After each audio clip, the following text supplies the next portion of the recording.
अगर आप एक इंटरनेशनल स्टूडेंट सितंबर 2023 इनटेक के अंदर आ रहे हो और कैस्ट लेटर के अपडेट को लेकर परेशान हो कि कब आएगा, क्यों नहीं आ रहा, तो ये वीडियो आप लोगों के लिए बहुत यूजफुल होने वाली है। Keep watching. Hi guys, my name is Haris and you are watching Haris speak. चलें जी, विदाउट वेस्टिंग एनी टाइम अपनी वीडियो को स्टार्ट करते हैं। यार सबसे पहले हम समझते हैं कैस्ट लेटर होता क्या है।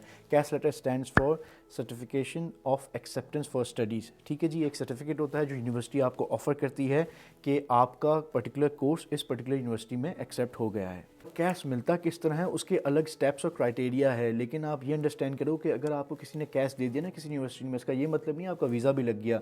जो वीज़ा एप्लीकेशन है वो बिल्कुल सेपरेट है, जो आप होम ऑफिस के साथ अप्लाई करते हो। और आज की वीडियो में हम वो भी डिस्कस करेंगे कि आपने कौन से डॉक्यूमेंट्स यूज़ करने हैं to apply for that particular visa category, जो कि स्टूडेंट कैटेगरी के अंदर आती है। पहला जो स्टेप होता है, in order to get your CAS letter, आपको एक सबमिट रिक्वेस्ट भेजनी पड़ती है यूनिवर्सिटी की टीम को कि आपको कैश लेटर चाहिए। ठीक है, फिर वो आपकी एप्लीकेशन को एनालाइज करते हैं और आपसे पासपोर्ट कॉपी भी मांगते हैं। ठीक है, स्टेप 2 जो होता है वो आपको अनकंडीशनल ऑफर को एक्सेप्ट करना पड़ता है। ये होम ऑफिस की रिक्वायरमेंट है। अगर आप ये एक्सेप्ट नहीं करोगे तो आपका प्रोसेस आगे फॉलो थ्रू नहीं होगा।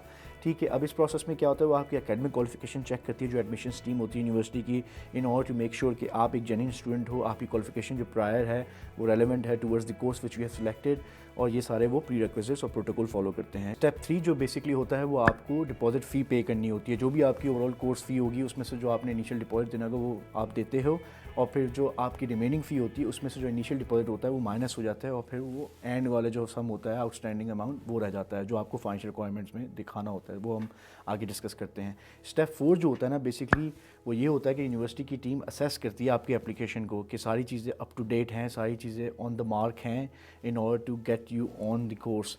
ठीक है, फिर वो सारा एनालिसिस करती हैं। स्टेप 5 जो होता है वो बेसिकली आपकी फाइनेंशियल रिक्वायरमेंट चेकिंग होती है। ठीक है ना, उसमें वो ये चेक करते हैं कि आपने फ़ंड्स अवेलेबल जो चाहिए आपको, जो आपकी रिक्वायरमेंट है इनसाइड लंदन या outside London depending on university, वो आप फुलफिल कर रहे हो या नहीं कर रहे। इसके ऊपर मैंने एक बहुत डिटेल में वीडियो बनाई हुई है, तो feel free to check that out. वो आपको बहुत कॉम्प्रिहेंसिवली समझाता है कि कितने फंड्स होने चाहिए, 28 डेज रूल्स क्या है, और इस टॉपिक को बड़ा कॉम्प्रिहेंसिवली डील करता है। तो यार ये सारे वो स्टेप्स जो आपने फॉलो करने हैं in order to get your CAS letter. ठीक है ना, मुझे पता है स्टूडेंट्स बहुत परेशान होते हैं कि यार सितंबर सर पे खड़ा है और मैं कैश लेटर नहीं आया।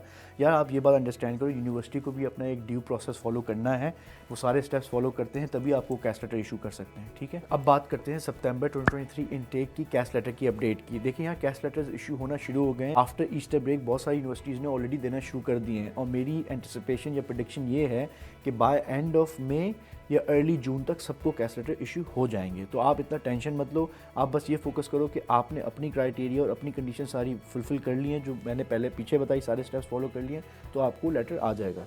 अब हम डिस्कस करते हैं कि अगर आपको कैश लेटर आ चुका है तो फिर आपका नेक्स्ट स्टेप क्या है। यार नेक्स्ट स्टेप ये कि आपने स्टडी वीज़ा अप्लाई करना है होम ऑफिस के साथ। अब उसके डॉक्यूमेंट्स की लिस्ट के बारे में बात करते हैं। यार सबसे पहले तो आपको ना अपना ट्रैवल डॉक्यूमेंट चाहिएगा, जो कि होता है पासपोर्ट। ठीक है, फिर आपको चाहिए होंगी वो सारी क्वालिफिकेशन जो आपके कैश लेटर पर लिखी होंगी। जब आपने ऑफर एक्सेप्ट की होगी तो जाहिर सी बात है आपने सारी क्वालिफिकेशन दी होंगी उनको, और वही आपके कैश लेटर पर भी बिल्कुल रेप्लिकेट हो रही होंगी, तो वो सारी आपने प्रोवाइड करनी है। फिर आपकी रिक्वायरमेंट आ जाती है इंग्लिश लैंग्वेज की। ठीक है ना, वो भी आपके कैश लेटर पे लिखी होगी कि किस तरह यूनिवर्सिटी ने असेस की है, या उन्होंने ऐसे असेस किया कि सर्टिफिकेट ऑफ क्वालिफिकेशन से, अगर सर्टिफिकेट ऑफ क्वालिफिकेशन नहीं एक्सेप्ट किए तो कौन सा ट्रांसलेटर है जिसने आपकी ट्रांसक्रिप्ट्स को ट्रांसलेट किया है in order to prove your English proficiency. ठीक है जी, फिर आपकी डॉक्यूमेंट लिस्ट के अंदर आ जाता है प्रूफ ऑफ फाइनेंसेस। ठीक है जी, फाइनेंशियल बैंक स्टेटमेंट्स हो गई आपकी स्पॉन्सरशिप डॉक्यूमेंट्स हो गए, आपका लोन डॉक्यूमेंट हो गया, या फिर आपके ऑफिशियल फाइनेंशियल स्पॉन्सरशिप लेटर्स हो गए। ठीक है, और यार ये जो फाइनेंशियल एस्पेक्ट है ना, इस पर बहुत ज़्यादा अटेंशन देना है, क्योंकि ये आपका डील ब्रेकर या डील मेकर हो सकता है। ठीक है, अगर आपने इसकी रिक्वायरमेंट फुलफिल नहीं की तो आपका वीज़ा फ़ौरन से रिजेक्ट होगा।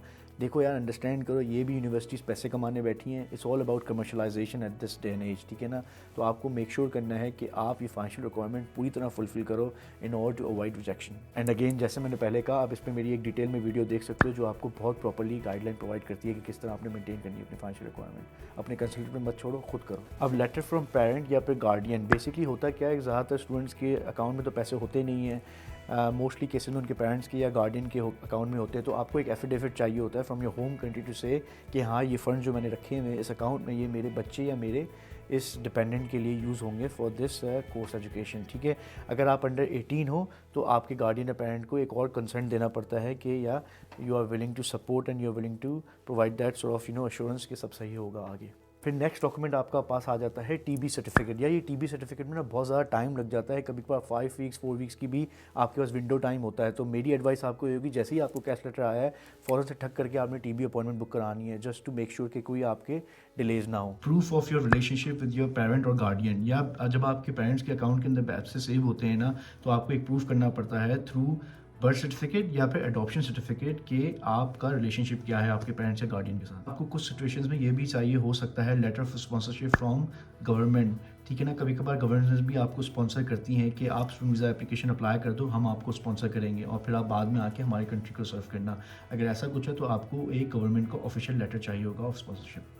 और लास्ट डॉक्यूमेंट की बात करते हैं जो बहुत ज़्यादा कॉमन तो नहीं होता, लेकिन कुछ प्रोग्राम्स में जो कि पोस्ट ग्रेजुएट होते हैं उसमें चाहिए होता है ATAS, which stands for academy technology approval scheme, ठीक है ना। और ये आपके कैश लेटर पे लिखा हुआ कि आपको ये रिक्वायर्ड है या नहीं है, और इसमें 1 मंथ लग जाता है। तो इसी तरह आपने जो है ना प्रोएक्टिवली प्लानिंग करो। अगर 1 मंथ उसमें लग जाता है तो मैं किस तरह कहाँ अपने एक्शन करूँ in order to make sure कि मैं कोई भी टाइम डिलेज फेस ना करूँ। दैट वाज इट यार। आई होप आप लोग को वीडियो पसंद आई होगी। अगर पसंद आई तो प्लीज़ लाइक सब्सक्राइब और शेयर कर दीजिएगा। इससे क्या होता है, थोड़ी मोटिवेशन मिलती है कि हाँ यार मेरी वीडियोज़ आप लोग की लाइफ में कुछ ना कुछ वैल्यू ऐड कर रही हैं। On that happy note, I will see you on the next one. अल्लाह हाफिज़।